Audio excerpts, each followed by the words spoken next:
Good morning to all of you. आप सभी प्यारे बच्चों को राधे राधे। आज है 7 जून और 7 जून 2021 के हरियाणा करंट अफेयर इस वीडियो में हम लोग पढ़ने वाले हैं। आइए स्टार्ट करते हैं आज का वीडियो। अगर आप मुझसे टेलीग्राम पे जुड़ना चाहते हैं तो स्टार IQ एजुकेशन मेरा टेलीग्राम चैनल है। आप लोग यहाँ पे जाके क्लिक करके मुझे ज्वाइन कर सकते हैं। प्यारे बच्चों, अनअकैडमी पे आप मुझसे पढ़ना चाहते हैं तो डिस्क्रिप्शन बॉक्स में दिए गए मेरे प्रोफाइल लिंक पे क्लिक करिएगा और मुझे आप लोग फॉलो कर सकते हैं अनअकैडमी पे। अनअकैडमी पे मेरे द्वारा पढ़ाए गए सभी लेक्चर्स का PDF फाइल मेरे टेलीग्राम चैनल पे मिलेगा और सभी लेक्चर्स को फ्री में देखने के लिए प्यारे बच्चों आप लोग star IQ unlock code use कर सकते हैं। आज शाम को सही 7 बजे आप स्टार IQ चैनल पे लाइव आना बिल्कुल मत भूलिएगा। क्योंकि आज शाम को 7 बजे जो है पूरे 5 महीने के हरियाणा करंट अफेयर मैं आप लोगों को लाइव करवाने वाला हूं। ठीक है, जनवरी से लेके और मई तक के, ठीक है ना, 5 महीने के हरियाणा करंट अफेयर शाम को 7 बजे स्टार IQ चैनल पे लाइव पढ़ाने वाला हूं। आप लोग जरूर उस वीडियो को देखिएगा, काफी हेल्पफुल होगा आपके लिए वो। चलिए, कल आपसे सवाल पूछा था, उसका सही जवाब क्या होगा? हरियाणा में किसानों व खेतीहर मजदूरों के लिए कौन सी योजना चलाई जा रही है? तो इसका सही आंसर है जीवन सुरक्षा योजना, life security plan. A B option जो है इसका हमारा वो बिल्कुल ठीक था।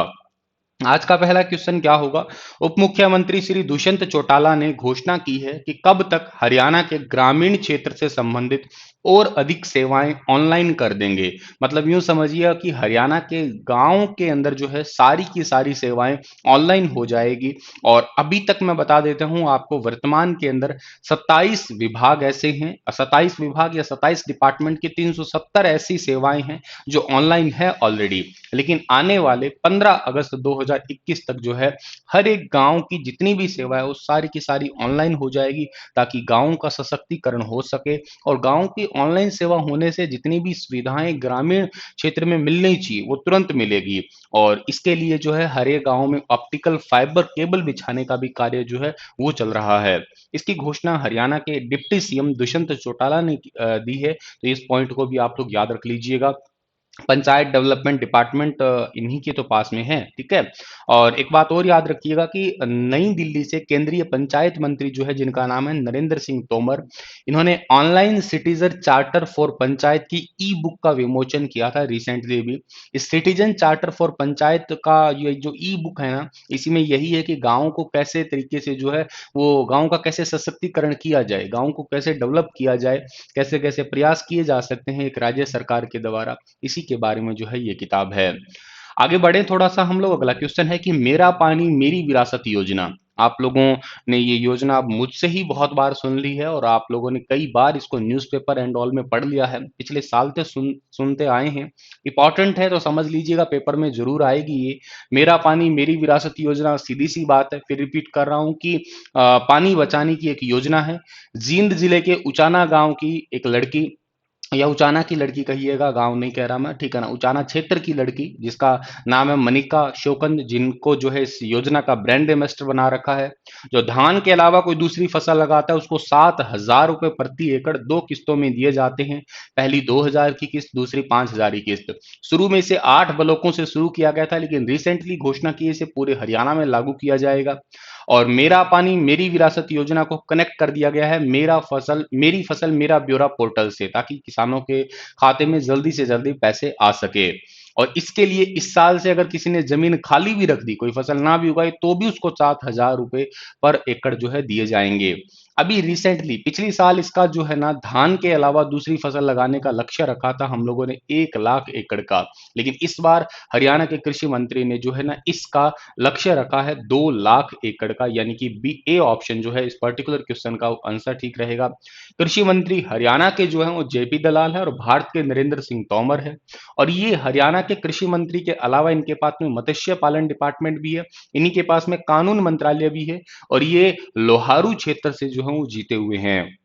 अगला क्वेश्चन, अब हरियाणा में 1,80,000 तक की आय वाले लोगों को कौन सी सुविधा का लाभ मिलेगा?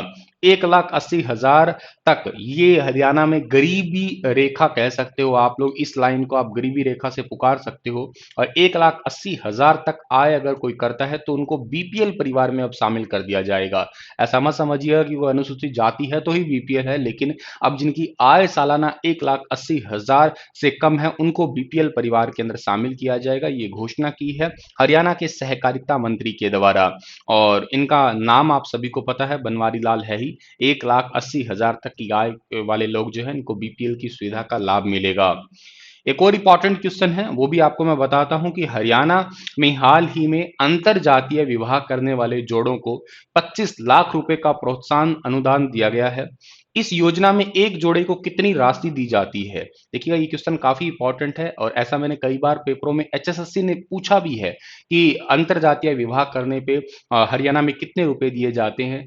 एट प्रेजेंट की बात करता हूं, फिलहाल हरियाणा में 2.5 लाख रुपए दिए जाते हैं एक जोड़े को। मान लेते हैं एक मेल और फीमेल जब शादी करते हैं तो मान लेते हैं मेल जो है वो जनरल कैटेगरी से आता है और ये जो है किसी दूसरी कैटेगरी में है, अनुसूचित जाति से संबंधित है। तो इस प्रकार के जोड़े को जो है वो मिलेंगे 2.5 लाख रुपए। ऐसा जरूरी नहीं कि फीमेल, उल्टा भी हो सकता था, ये फीमेल जर्नल आती है और मेल जो है किसी दूसरी कैटेगरी में आते हैं, मतलब अंतर जातीय होना जरूरी है, दोनों में से एक।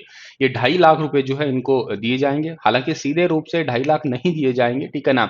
एक्चुअली क्या होता है कि ये जो 2.5 लाख रुपए ना, इनकी एफडी करवाई जाती है, ठीक है ना। मतलब 2.5 लाख रुपए इनको दे तो दिए, 2.5 लाख का फिक्स डिपॉजिट दिया जाता है इनको। और 3 साल के बाद में जो है ना ये इस पैसे को निकाल सकते हैं। 3 साल तक जो है इसको नहीं छू सकते हैं या इसका यूज जो है वो नहीं कर सकते हैं। ये बेसिकली बात है आपको। और ये क्यों ऐसा शुरू किया गया सर हरियाणा को, मतलब क्या इससे लाभ है? हरियाणा में अस्पृश्यता को रोकने के लिए, अस्पृश्यता का अंत करने के लिए ऐसा किया गया है ताकि लोग जात पात के चक्रों में ना पड़े। और ये 25 लाख दिए गए, मतलब 10 जोड़ों को दिए गए हैं टोटल अभी, ठीक है।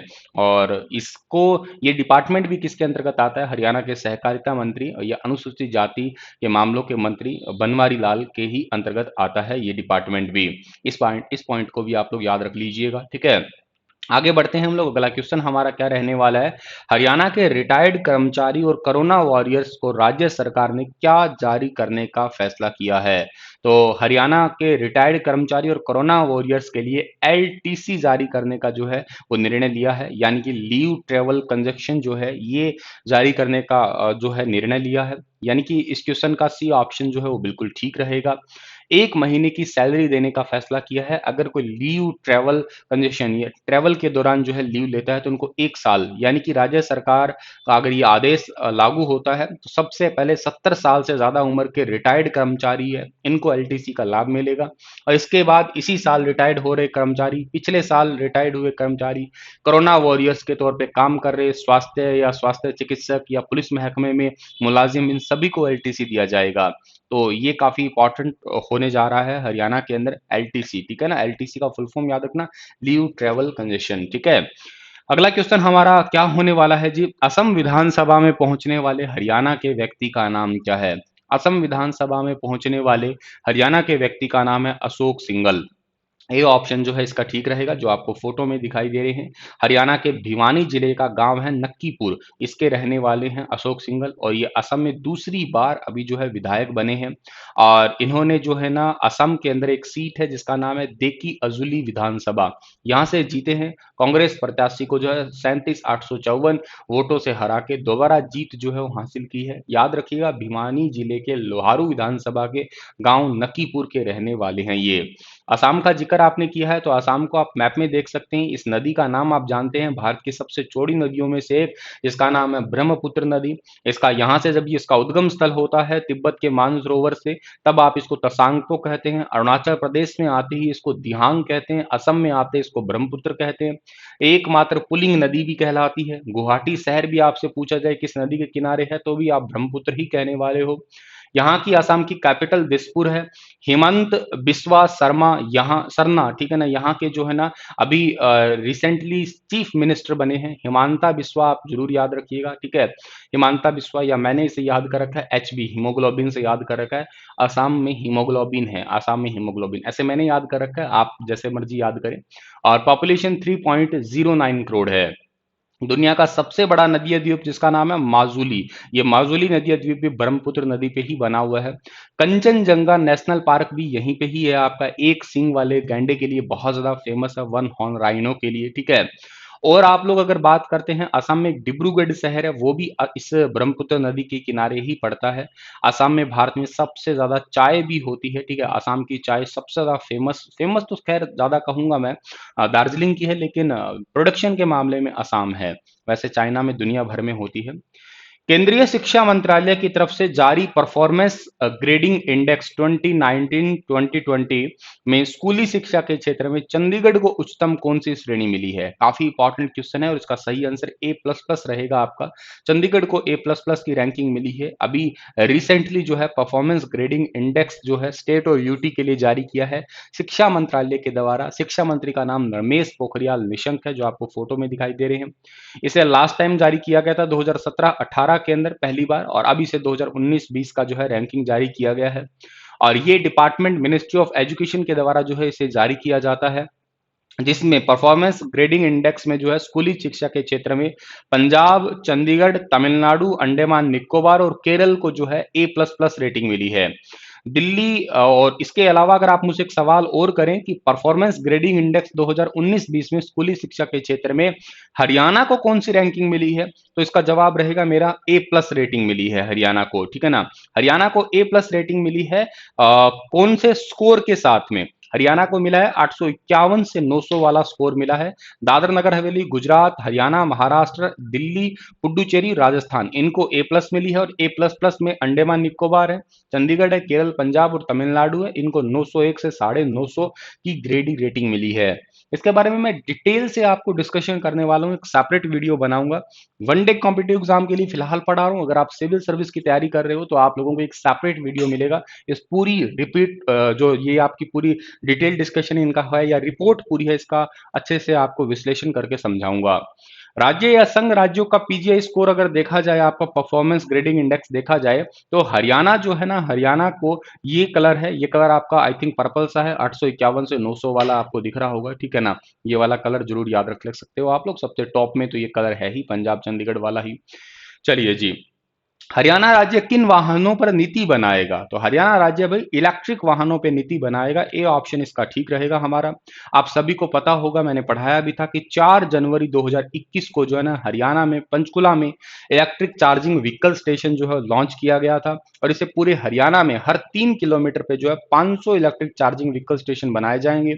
ऐसा करने की घोषणा हरियाणा के डिप्टी सीएम दुष्यंत चौटाला ने की है, और ऐसा कहा है कि जितने भी पेट्रोल डीजल है इनको रिप्लेस किया जाएगा, इन सभी व्हीकल्स को इलेक्ट्रिक व्हीकल से, क्योंकि पॉल्यूशन बहुत ज्यादा हो रहा है। इको फ्रेंडली बनाने के लिए ऐसा किया जा रहा है, पॉल्यूशन को कम करने के लिए ऐसा किया जा रहा है।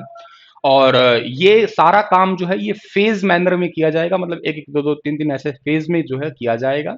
इलेक्ट्रिक व्हीकल्स को धीरे धीरे जो है ना रिप्लेस कर दिया जाएगा आने वाले टाइम में। 2024 में जो है गुरुग्राम और फरीदाबाद में सबसे पहले जितना भी महकमे में व्हीकल है, उन सभी महकमे वाले व्हीकल को इलेक्ट्रिक में कन्वर्ट कर दिया जाएगा। 2030 में पूरे हरियाणा राज्य के जितने भी सरकारी डिपार्टमेंट है, उन सभी में जितनी भी गाड़ियां वो सारी इलेक्ट्रिक कर दी जाएगी।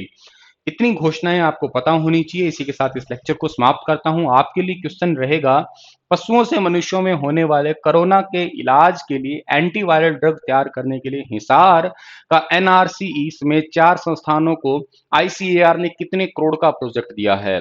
बताइए विस्तार से चारों की चारों संस्थान के बारे में, जैसे मैंने कल पढ़ाया था वैसे के वैसे आप कमेंट में लिखिए, तो आएगा मजा। धन्यवाद। मुस्कुराते रहना, चैनल को सब्सक्राइब कर लेना। इंस्टाग्राम पे भी आप मुझे फॉलो कर सकती हैं, साइंटिस्ट स्टार सुनील से आपको इंस्टाग्राम या फेसबुक दोनों पे मिलूंगा। Thank you so much.